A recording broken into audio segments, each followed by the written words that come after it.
जय हिंद दोस्तों, स्वागत है आपका अपने YouTube channel big student life में।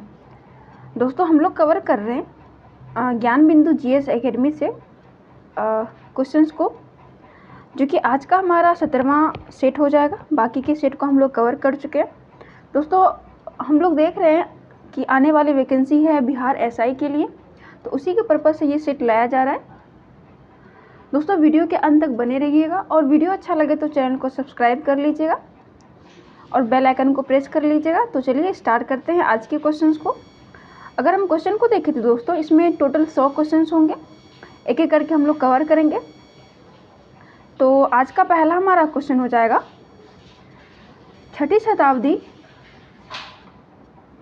ईस्वी पूर्व में कौन सा महाजनपद अपने श्रेष्ठ घोड़ों के लिए विख्यात था? इसका सही आंसर हो जाएगा ऑप्शन नंबर सी, कंबोज। आगे सायम उपोषथ नामक सभा संबंधित थी, तो ये किससे संबंधित है, किस धर्म से? इसका सही आंसर हो जाएगा ऑप्शन नंबर बी, बौद्ध धर्म से। दोस्तों बौद्ध धर्म में प्रत्येक 15वें दिन पूर्णिमा या अमावस्या को सायम उपोषथ नामक सभा होती थी, जिसमें पातिमोक्ष का पाठ किया जाता था। अगला क्वेश्चन है, भारत में ज्योतिष कला का विकास किसकी देन है? इसका आंसर हो जाएगा ऑप्शन नंबर डी, इनमें से कोई नहीं। दोस्तों भारत में ज्योतिष कला का विकास यूनानियों की देन है, तो इस ऑप्शन में नहीं है, तो इसका आंसर हो जाएगा इनमें से कोई नहीं।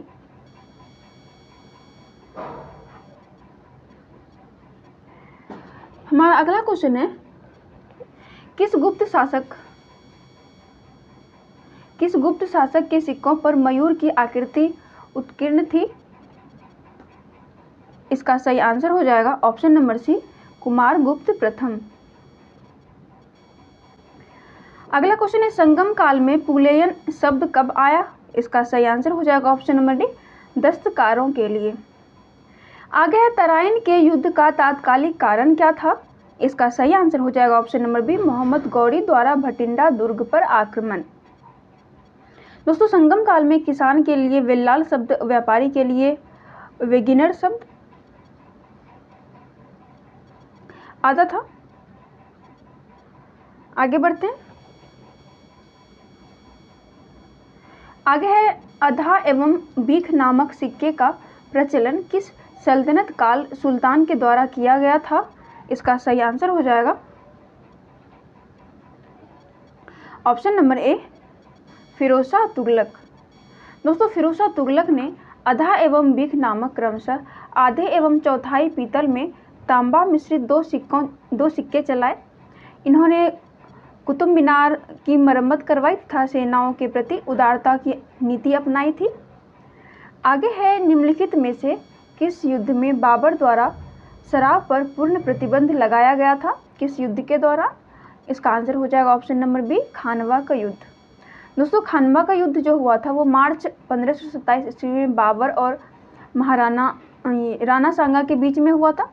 इसमें बाबर की जीत हुई थी और इसी युद्ध के जीतने के बाद बाबर ने गाजी की उपाधि धारण की थी। आगे निम्नलिखित में से किस अधिवेशन के बाद आर्थिक चिंतन कांग्रेस का महत्वपूर्ण उद्देश्य बन गया था? इसका सही आंसर हो जाएगा ऑप्शन नंबर सी, 1896 कलकत्ता।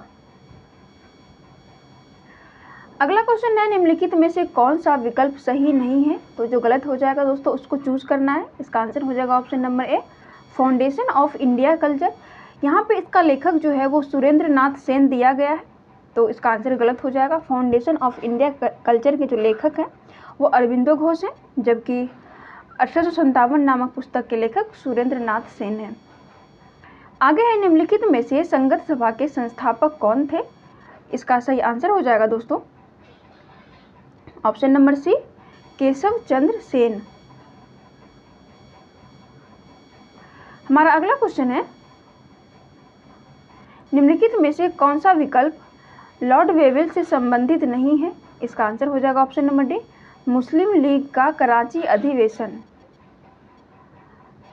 आगे बढ़ते हैं। दोस्तों मुस्लिम लीग का कराची अधिवेशन 1943 ईस्वी में हुआ था। इसमें बांटो और छोड़ो का नारा दिया गया था। इस समय लॉर्ड लिनिथगो वायसराय था। आगे है अंग्रेजी भारतीय सेना में चर्बी वाले कारतूसों से चलने वाला एनफील्ड राइफल कब शामिल की गई? तो इसका आंसर हो जाएगा दोस्तों ऑप्शन नंबर डी, दिसंबर 1956 में। हमारा अगला क्वेश्चन है, भगत सिंह ने किस देश के आंदोलन से प्रेरित होकर नौजवान भारत सभा का गठन किया था? इसका आंसर हो जाएगा option number C, young Italy आंदोलन। दोस्तों मेजनी के यंग इटली आंदोलन से प्रेरित होकर 1926 में भगत सिंह ने लाहौर में नौजवान भारत सभा का गठन किया था। भगत सिंह के अलावा यशपाल व छबिल दास इसके प्रमुख संस्थापक सदस्य थे।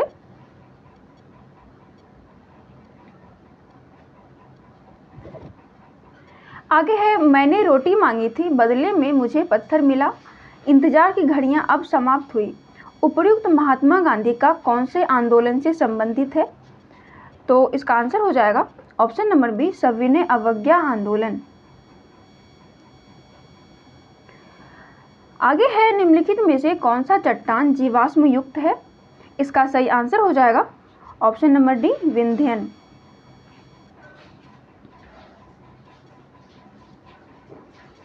आगे बढ़ते हैं दोस्तों, हमारा अगला क्वेश्चन हो जाएगा, जोजिला दर्रा कहाँ अवस्थित है? यानी कि ये किस श्रेणी का जो है ये दर्रा है? इसका आंसर हो जाएगा ऑप्शन नंबर डी, जास्कर श्रेणी। आगे, ओरसंग निम्नलिखित में से किसकी सहायक नदी है? इसका आंसर हो जाएगा ऑप्शन नंबर बी, नर्मदा। हमारा अगला क्वेश्चन है, कयाल क्या है? इसका आंसर हो जाएगा ऑप्शन नंबर डी, केरल के लैगून। आगे है, केंद्रीय मृदा संरक्षण बोर्ड का गठन किस वर्ष किया गया? इसका सही आंसर हो जाएगा ऑप्शन नंबर बी, 1953 ईस्वी में। अगला क्वेश्चन है, डूनागढ़ी पर्वत शिखर कहाँ अवस्थित है? इसका आंसर हो जाएगा दोस्तों ऑप्शन नंबर डी, भारत में।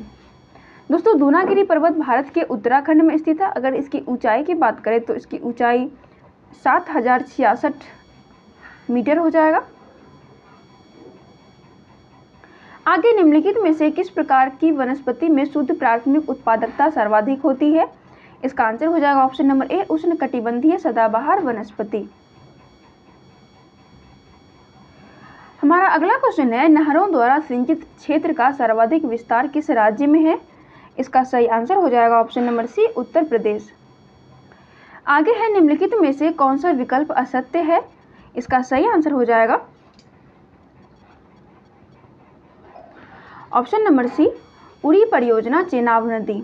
तो यहाँ पे जो गलत है उसको ही चूज करना है, तो ये गलत हो जाएगा दोस्तों उड़ी परियोजना ये झेलम नदी पर है, यह जम्मू कश्मीर में है। आगे है, कपास के रेशे प्राप्त होते हैं, तो ये कहाँ से प्राप्त होते हैं? इसका आंसर हो जाएगा ऑप्शन नंबर डी, बीज से। दोस्तों कपास के रेशे बीज से प्राप्त होते हैं, इसे सफेद सोना भी कहा जाता है। आगे, भारत में चांदी के सर्वाधिक उत्पादक राज्य हैं। इसका आंसर हो जाएगा ऑप्शन नंबर डी, राजस्थान। हमारा अगला क्वेश्चन है, बांधवगढ़ राष्ट्रीय उद्यान किस राज्य में है? इसका सही आंसर हो जाएगा option number B, Madhya Pradesh. आगे, निम्नलिखित में से कहाँ अनुसूचित जाति का निवास नहीं है? इसका सही आंसर हो जाएगा option number C, Andaman Nicobar द्वीप समूह। हमारा अगला क्वेश्चन है,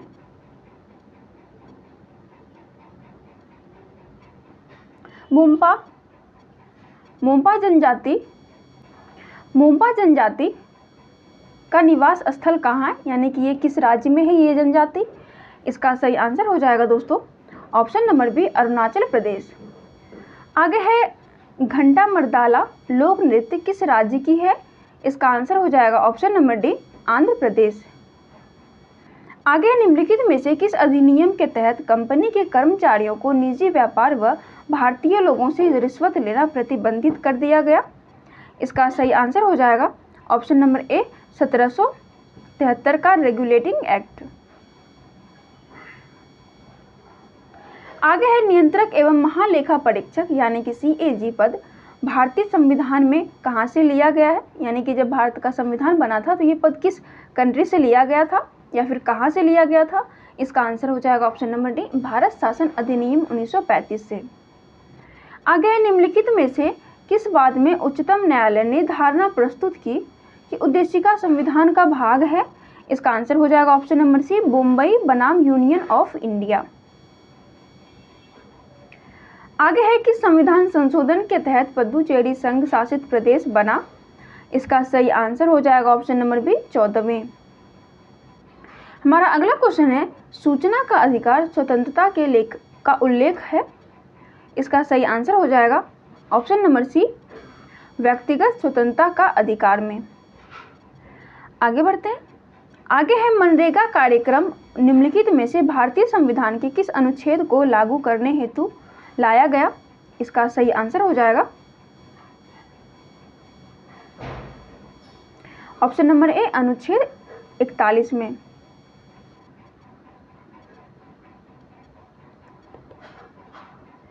हमारा अगला क्वेश्चन है, मौलिक कर्तव्यों को प्रभावी बनाने हेतु जे.एस. वर्मा समिति का गठन किस वर्ष किया गया। इसका आंसर हो जाएगा ऑप्शन नंबर डी, 1999 में। आगे बढ़ते हैं। आगे, राज्यसभा के सभापति एवं उपसभापति के पद रिक्तता की स्थिति में सदन के किसी सदस्य को अध्यक्षता कौन सौंप सकता है। इसका आंसर हो जाएगा ऑप्शन नंबर सी, राष्ट्रपति। दोस्तों, राष्ट्रपति लोकसभा एवं राज्यसभा के अध्यक्ष एवं उपाध्यक्ष के पद की रिक्तता की स्थिति में सदन के किसी भी सदस्य को अध्यक्षता सौंप सकते हैं। ये राष्ट्रपति की विधायी शक्तियों में से एक है। अगला क्वेश्चन है, राष्ट्रपति अपने द्वारा अध्यादेश को कब वापस ले सकता है। इसका आंसर हो जाएगा ऑप्शन नंबर डी, जब राष्ट्रपति की इच्छा हो। दोस्तों, राष्ट्रपति अनुच्छेद 123 के तहत अध्यादेश जारी करता है। अध्यादेश संसद की पुनः बैठक के 6 हफ्तों के भीतर संसद द्वारा अनुमोदित किया जाना चाहिए। राष्ट्रपति अपने अध्यादेश को किसी भी समय वापस ले सकते हैं। ये राष्ट्रपति की विधायी शक्तियां हैं। आगे बढ़ते हैं। हमारा अगला क्वेश्चन है, निम्नलिखित अधिकारियों पर विचार कीजिए। इसका आंसर हो जाएगा ऑप्शन नंबर सी, 4 3 2 1। 4 है दोस्तों, भारत में मुख्य न्यायाधीश अग्रता क्रम में इनका सही अनुक्रम है। और 3 है संघीय मंत्रिमंडल सदस्य, फिर 2 हो जाएगा मुख्य निर्वाचन आयुक्त, फिर लास्ट में 1 मंत्रिमंडल सचिव। अगला क्वेश्चन है, निम्नलिखित आयोगों को उनके गठन की तिथि के आधार पर कालक्रमानुसार व्यवस्थित कीजिए। इसका सही आंसर हो जाएगा दोस्तों ऑप्शन नंबर ए, 4 2 1 3। पहले हो जाएगा सरकारिया आयोग जो कि 1983 में हुआ था। फिर हो जाएगा 2 यानी कि 11वां वित्त आयोग, दोस्तों ये 1998 में हुआ था। फिर 1 हो जाएगा द्वितीय प्रशासनिक सुधार आयोग, ये 2005 में दोस्तों। और पूंजी आयोग ये सबसे लास्ट में, ये हो जाएगा 2007 में। अगला क्वेश्चन है, केंद्र सरकार द्वारा राष्ट्रीय ई गवर्नेंस योजना कब अनुमोदित किया गया। इसका आंसर हो जाएगा ऑप्शन नंबर सी, 2006। हमारा अगला क्वेश्चन है, जेपी समिति 1974 का संबंध किससे था। इसका आंसर हो जाएगा ऑप्शन नंबर सी, निर्वाचन सुधार से। आगे है, ग्राम न्यायालय के न्यायाधिकारी की नियुक्ति किसके द्वारा की जाती है। इसका आंसर हो जाएगा ऑप्शन नंबर सी, संबंधित राज्य सरकार के द्वारा। आगे है, स्थगन प्रस्ताव लाया जाता है। इसका सही आंसर हो जाएगा ऑप्शन नंबर बी, लोक महत्व के विषय पर चर्चा के लिए। हमारा अगला क्वेश्चन है दोस्तों, वर्धमान कप का संबंध किस खेल से है। इसका सही आंसर हो जाएगा option number C, weightlifting. आगे बढ़ते हैं दोस्तों। हमारा अगला क्वेश्चन है, ज्ञानपीठ पुरस्कार की शुरुआत कब हुई थी। इसका सही आंसर हो जाएगा ऑप्शन नंबर डी, 1965 में। आगे है, किन देशों की मुद्रा प्रायः हार्ड करेंसी होती है। इसका आंसर हो जाएगा ऑप्शन नंबर बी, विकसित देशों की। अगला क्वेश्चन है, वर्तमान समय में राष्ट्रीय आय गणना की आधार वर्ष क्या है। इसका आंसर हो जाएगा ऑप्शन नंबर डी, 2004 से 5। आगे चौथी पंचवर्षीय योजना 1969 से 74 को क्या कहा जाता है? इसका सही आंसर हो जाएगा ऑप्शन नंबर डी, गाडगिल योजना। अगला क्वेश्चन है क्रिस्टी संरचना किस कोशिकांग में उपस्थित होता है? इसका आंसर हो जाएगा ऑप्शन नंबर सी, माइटोकॉन्ड्रिया में। आगे है सेरोमिनस ग्रंथि का निर्माण किस ऊतक द्वारा होता है? इसका आंसर हो जाएगा ऑप्शन नंबर बी, एपिथीलियम ऊतक। आगे एड्स देने वाले वायरस की पहचान किस वर्ष की गई थी? इसका आंसर हो जाएगा ऑप्शन नंबर बी, 1981। आगे बकरी का वैज्ञानिक नाम क्या है? इसका सही आंसर हो जाएगा ऑप्शन नंबर सी, कैप्टाहिटमस। आगे है कोरोलॉइड जड़ें किस में पाई जाती है? इसका आंसर हो जाएगा ऑप्शन नंबर डी, जिम्नोस्पर्म में। हमारा अगला क्वेश्चन है निम्नलिखित में से कौन सी जीव फीता कृमि का पोषक तत्व होता है?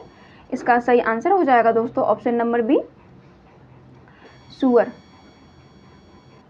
दोस्तों फीता कृमि को टीन या सोलियम भी कहा जाता है।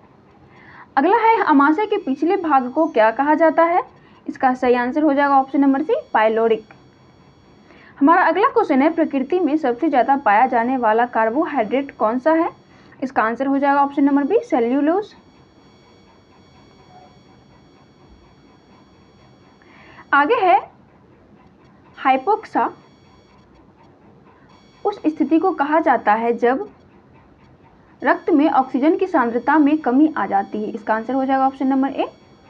आगे निम्नलिखित में से किसका संबंध हृदय से नहीं है? इसका आंसर हो जाएगा ऑप्शन नंबर ए, पोर्टल वाहिनी। दोस्तों पोर्टल वाहिनी जो है वो वेन सिस्टम का हिस्सा यानी कि वाहिनी शिरा का, लेकिन हृदय का संबंध कोई संबंध इससे नहीं होता है। आगे बढ़ते हैं। आगे निम्नलिखित में से कौन सा विकल्प सही नहीं है? यहाँ पे एक तरफ भौतिक राशियाँ दी गई है, दूसरी तरफ उसकी विमाएं। इसका आंसर हो जाएगा ऑप्शन नंबर ए, आयतन। आयतन का यहाँ बीमा L3 दिया गया है दोस्तों, जबकि L-3, तो जबकि आयतन की विमा जो होती है दोस्तों वो L3 होती है।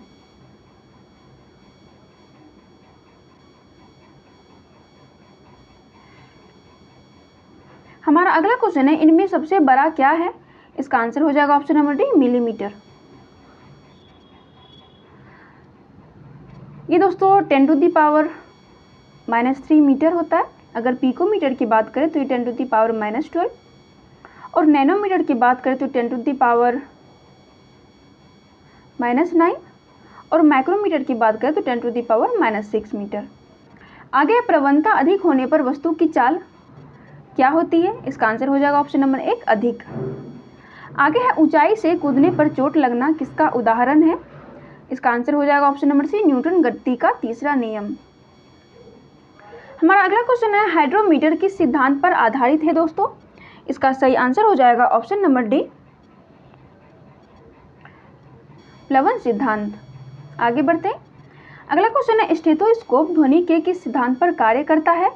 इसका सही आंसर हो जाएगा ऑप्शन नंबर ए, परावर्तन। हमारा अगला क्वेश्चन है प्रकाश विद्युत प्रभाव उत्पन्न करने में कौन सा विद्युत चुंबकीय तरंगों का उपयोग किया जाता है? इसका सही आंसर हो जाएगा ऑप्शन नंबर बी, पराबैंगनी किरणें। आगे अच्छे अवशोषक ही अच्छे उत्सर्जक होते हैं, यह नियम किसका है? इसका आंसर हो जाएगा ऑप्शन नंबर सी, किरचॉफ का नियम। अगला क्वेश्चन है सोलर कुकर में किस दर्पण का उपयोग किया जाता है? इसका सही आंसर हो जाएगा दोस्तों ऑप्शन नंबर बी, अवतल दर्पण का। हमारा अगला क्वेश्चन हो जाएगा स्वप्रेरण का मात्रक क्या होता है? इसका आंसर हो जाएगा ऑप्शन नंबर सी, हेनरी। आगे बढ़ते हैं दोस्तों। अगला क्वेश्चन है निम्नलिखित में से कौन एक यौगिक है? इसका सही आंसर हो जाएगा ऑप्शन नंबर बी, रेत। दोस्तों रेत का रासायनिक सूत्र अगर देखें तो ये हो जाएगा SiO2, जो सिलिकॉन का ऑक्साइड है, सो ये यौगिक हो जाएगा। आगे है किसी परमाणु में परिक्रमण कर रहे किसी इलेक्ट्रॉन की ऊर्जा क्या होती है? इसका आंसर हो जाएगा ऑप्शन नंबर डी, सदा धनात्मक होती है। अगला क्वेश्चन है निम्नलिखित रेडियो तत्वों में से किसका उपयोग मनुष्य के शरीर में रक्त प्रवाह की गति के मापन में किया जाता है? इसका आंसर हो जाएगा option number D, radio sodium.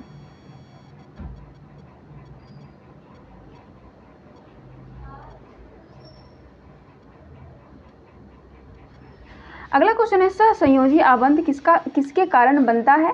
इसका आंसर हो जाएगा ऑप्शन नंबर सी, इलेक्ट्रॉन के अंश भाजन के कारण। अगला क्वेश्चन है, शीर्ष कक्ष प्रक्रम में उत्प्रेरक के रूप में प्रयुक्त होता है? इसका आंसर हो जाएगा ऑप्शन नंबर ए, नाइट्रोजन के ऑक्साइड। आगे आदर्श गैस की ऊर्जा किस पर निर्भर करती है? इसका आंसर हो जाएगा ऑप्शन नंबर ए, दाब पर। हमारा अगला क्वेश्चन हो जाएगा दोस्तों, सिलेस्टाइन किसका अयस्क है? इसका आंसर हो जाएगा ऑप्शन नंबर ए, स्ट्रोंशियम का। आगे है, वाटर टैंकों में शैवाल को नष्ट करने के लिए किस रसायन का प्रयोग किया जाता है? इसका सही आंसर हो जाएगा ऑप्शन नंबर ए, कॉपर सल्फेट का, यानी CuSO4 का।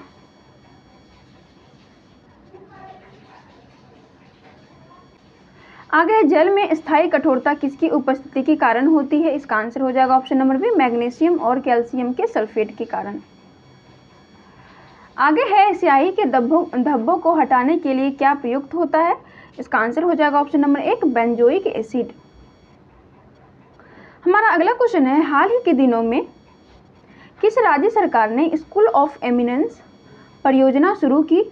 इसका आंसर हो जाएगा ऑप्शन नंबर ए, पंजाब। अगला क्वेश्चन है, हाल ही के दिनों में भारत और किस देश के साथ संयुक्त अभ्यास वीर गार्जियन 2023 संपन्न हुआ? इसका सही आंसर हो जाएगा ऑप्शन नंबर सी, जापान।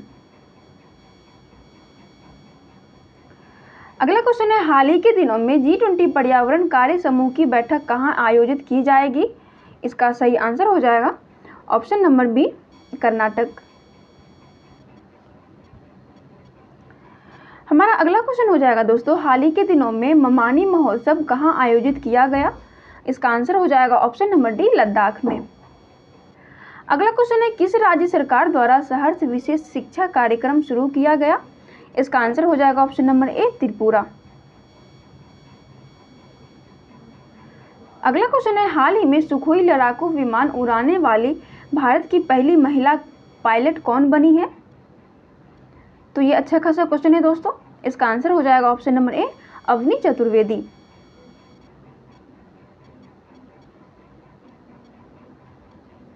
आगे, हाल ही में संपन्न मिस यूनिवर्स 2022 का विजेता किसे चुना गया? आई मीन किस देश को मिला है? इसका आंसर हो जाएगा ऑप्शन नंबर बी, अमेरिका को।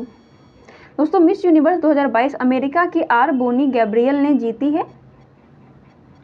आगे, हाल ही के दिनों में कौन सा राज्य किसानों के लिए जल संरक्षण योजना शुरू की है? इसका सही आंसर हो जाएगा ऑप्शन नंबर डी, झारखंड। आगे है, जनवरी 2023 में 8वां भारत अंतर्राष्ट्रीय विज्ञान महोत्सव कहाँ आयोजित किया गया? इसका सही आंसर हो जाएगा option number B, Madhya Pradesh. हमारा अगला क्वेश्चन है कि संस्थान द्वारा स्वदेशी आत्मनिर्भर mobile operating system Bihar OS विकसित किया गया? इसका सही आंसर हो जाएगा ऑप्शन नंबर ए, तो इसका आंसर हो जाएगा ऑप्शन नंबर ए, IIT मद्रास। आगे, मलेशिया ओपन 2023 में पुरुष एकल का खिताब किसने जीता? इसका सही आंसर हो जाएगा option number C, Viktor Axelsen. अगला क्वेश्चन है, निम्नलिखित में से कौन सा विकल्प सही नहीं है? जो गलत है उसको चूज करना है। इसका आंसर हो जाएगा ऑप्शन नंबर डी, राष्ट्रीय पक्षी दिवस। यहाँ पे दिया गया है 15 नवंबर, जो कि दोस्तों 12 नवंबर को मनाया जाता है। हमारा अगला क्वेश्चन है, the struggle for police reform in India नामक पुस्तक के लेखक कौन है? इसका सही आंसर हो जाएगा option number B, Prakash Singh. आगे, पंडित हरिप्रसाद चौरसिया पुरस्कार 2023 से किसे सम्मानित किया गया है? तो इसका सही आंसर हो जाएगा option number C, doctor Prabha Atre. आगे है, ग्लोबल एविएशन सेफ्टी रैंकिंग 2022 में प्रथम स्थान सिंगापुर को मिला है। इसमें भारत का कौन सा स्थान है? इसका आंसर हो जाएगा ऑप्शन नंबर बी, 48वां। दोस्तों अब जो कुछ क्वेश्चंस हैं वो मैथ्स से रिलेटेड होंगे, तो आप लोग वीडियो के डिस्क्रिप्शन में जाके वहाँ से टेलीग्राम से ज्वाइन होकर PDF से अपने क्वेश्चंस को सॉल्व कर लीजिएगा और यहाँ से अपने आंसर्स को मैच कर लीजिएगा। तो आज का पहला क्वेश्चन हो जाएगा, 3 संख्याएं आपस में सह अभाज्य हैं। पहली 2 संख्याओं का गुणनफल 551 है तथा अंतिम 2 संख्याओं का गुणनफल 1073 है। तीनों संख्याओं का योग क्या होगा? इसका सही आंसर हो जाएगा ऑप्शन नंबर सी 85। आगे एक चुनाव में 2 उम्मीदवार थे, 75% लोगों ने अपना वोट दिया, इनमें से 2% अवैध हो गए। एक उम्मीदवार को 9261 वोट मिले जो कुल वैध वोट का 75% था। उस चुनाव में कुल कितने वोटर थे? इसका सही आंसर हो जाएगा ऑप्शन नंबर सी 16,800। आगे है, एक किसी काम को 45 दिन में तथा B 40 दिन में कर सकता है। वे दोनों एक साथ काम शुरू करते हैं लेकिन एक कुछ दिन बाद छोड़ देता है और फिर B बचे हुए काम को 23 दिन में खत्म करता है। तो बताइए A ने कितने दिन बाद काम छोड़ा था? इसका आंसर हो जाएगा ऑप्शन नंबर ए 9 दिन। अगला क्वेश्चन है, 6 लड़कियां A B C D E और F 2 ऊर्ध्वाधर पंक्तियों में खड़ी हैं। सभी लड़कियों के मुख उत्तर की दिशा की ओर है। प्रत्येक पंक्ति में 3 लड़कियां हैं। E D के ठीक पीछे है, F A की बाईं ओर है, C B की ठीक आगे है, A D के ठीक आगे है। कौन सी 2 लड़कियां पंक्तियों के अंतिम स्थानों पर खड़ी है? इसका सही आंसर हो जाएगा ऑप्शन नंबर डी B और E। अगला क्वेश्चन है, एक विशिष्ट कूट भाषा में फिनाइल को कोड 9, 11, 17, 18, 5, 13 और कॉलोनी का कोड 6, 12, 13, 12, 8, 5 है। इसी कूट भाषा में कोलोनेल का कोड क्या होगा? इसका सही आंसर हो जाएगा ऑप्शन नंबर सी 6, 12, 13, 12, 8, 17 और 13। दोस्तों इसी के साथ ये सेशन यहीं समाप्त होता है। आप लोग पूरा वीडियो देखकर कमेंट करके ज़रूर बताइएगा आपको ये सेशन कैसा लग रहा है।